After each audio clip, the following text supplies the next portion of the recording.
ទាំងក្នុងនិងក្រៅប្រទេសដោយមានកិច្ចសន្យាត្រឹមត្រូវ អាបូនការក្រោយនេះយើងអាចធ្វើរោងចក្របានចូលអាចធ្វើរោងចក្រនៅម្ដុំនេះហ្នឹង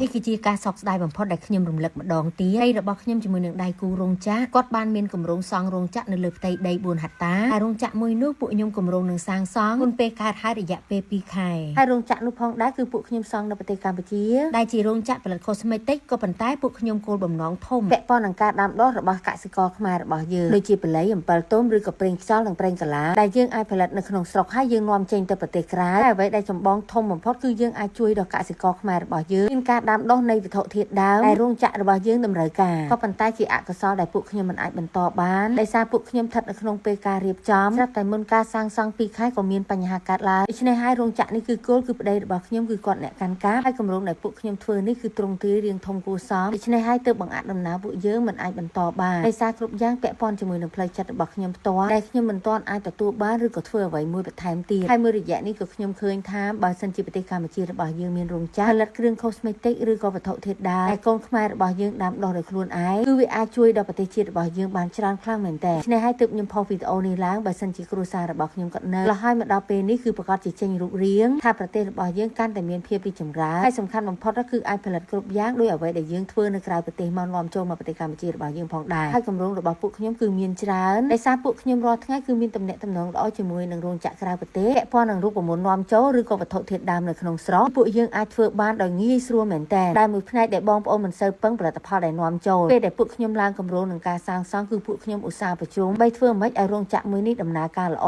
និងអាចជួយដល់ប្រជាពលរដ្ឋខ្មែររបស់យើងបានច្រើនជាពិសេសរូបមន្តនៃវត្ថុធាតុដើមនៅក្នុងស្រុកហើយទីផ្សារយើងត្រូវតែបរិយាធំដើម្បីនាំចេញទៅក្រៅប្រទេសផងដែរពួកខ្ញុំតែងតែមានគ្រប់សកម្មភាពដូចជាការចុះមើលដីនិងការវាស់វែងដើម្បីរៀបចំគម្រោងនេះឡើងប៉ុន្តែខ្ញុំឃើញថានៅក្នុងពេលបច្ចុប្បន្ននេះកំពុងតែមានការវែកញែកច្រើនចំពោះការនាំចូលឬក៏យើងផលិតខ្លួនឯងនៅក្នុងស្រុកខ្ញុំពិតជាសោកស្ដាយនៅគម្រោងរបស់ខ្ញុំដែលពួកខ្ញុំចង់ធ្វើកន្លងមកប៉ុន្តែខ្ញុំនៅតែសង្ឃឹមថានៅថ្ងៃណាមួយខ្ញុំនឹងអាចបន្តធ្វើការងារនេះបានដើម្បីជាផលប្រយោជន៍ខ្លួនឯងផងនិងក៏អាចជួយបងប្អូនកសិករមួយចំណែកផងដែរខ្ញុំជឿថាគ្មានអ្វីដែលកូនខ្មែររបស់យើងធ្វើមិនបាននោះទេខានឆន្ទៈនិងបទពិសោធន៍តែប៉ុណ្ណោះជាបទពិសោធន៍ដែលខ្ញុំធ្លាប់ទៅរោងចក្រប្រទេសកូរ៉េខ្ញុំគិតថាឲ្យតែកូនខ្មែររបស់យើងមានឆន្ទៈគ្រប់គ្រាន់ក្នុងការធ្វើពួកយើងនឹងអាចធ្វើបានដូចគ្នាសម្លេងជូតមុខឡាកាម៉ូរបស់ខ្ញុំអញ្ចឹងគឺនាំចូលពីប្រទេសកូរ៉េហើយរូបមន្តបងប្អូនពិតជាដឹងច្បាស់ហើយថារូបមន្តគឺល្អខ្លាំងពិសេសហើយផ្ទុះការគ្រប់គ្រងខ្លាំងដោយគុណភាពនិងប្រសិទ្ធភាពគឺដោយសារគឺជាអ្នកឯកទេសដែលគេផលិតរូបមន្តនេះឡើងធ្វើឲ្យផលិតផលល្អហើយយើងទទួលស្គាល់ដូច្នេះខ្ញុំជឿថាកូនខ្មែររបស់យើងថ្ងៃក្រោយនឹងអភិវឌ្ឍខ្លួនដល់ចំណុចដែលពួកគាត់អាចធ្វើបានផលិតផលល្អ